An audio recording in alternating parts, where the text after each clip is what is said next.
78 বছৰ স্বাধীনতা হোৱাৰ পাছত আমি য'ত বসবাস কৰি আছোঁ তাত নিবনুৱা সমস্যা, বান, গৰাখহনীয়া, ভূমিপট্টা, বিভিন্ন জাতি জনগোষ্ঠীৰ সমস্যা, অৰ্থনৈতিকভাৱে পিছপৰা, আজি অসংখ্য সমস্যাৰ জৰ্জৰিত এই সমষ্টিটো।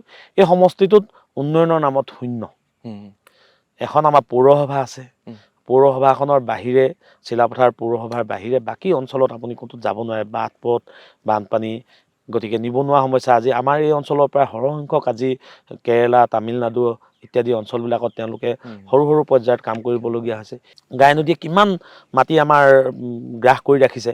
ইয়াত যদি আমি বিজ্ঞান আৰু প্ৰযুক্তিবিদ্যাৰ ভাৱে উন্নত মানদণ্ডৰে যদি আমি ইয়াৰ গৰা নিৰ্মাণ কৰি তাৰ দাঁতি কাষৰীয়া অঞ্চলসমূহ ইমান ডাঙৰ ডাঙৰ ফিল্ড পৰি আছে, ইয়াত যদি আমি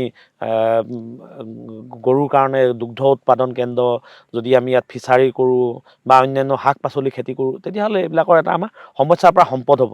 এই সমস্যাবিলাক সম্পদ নকৰি একাংশই আজি তেওঁলোকৰ নিজৰ স্বাৰ্থ সিদ্ধিৰ কাৰণেই তেওঁলোকে আজি উঠি পৰি লাগি আছে। গতিকে এইখিনি সমস্যা সমাধান কৰিবৰ কাৰণে ৰাইজসকলে আজি বহুদিনৰ পৰা চেষ্টা কৰি আছে যদিও তেওঁলোকে পৰা নাই।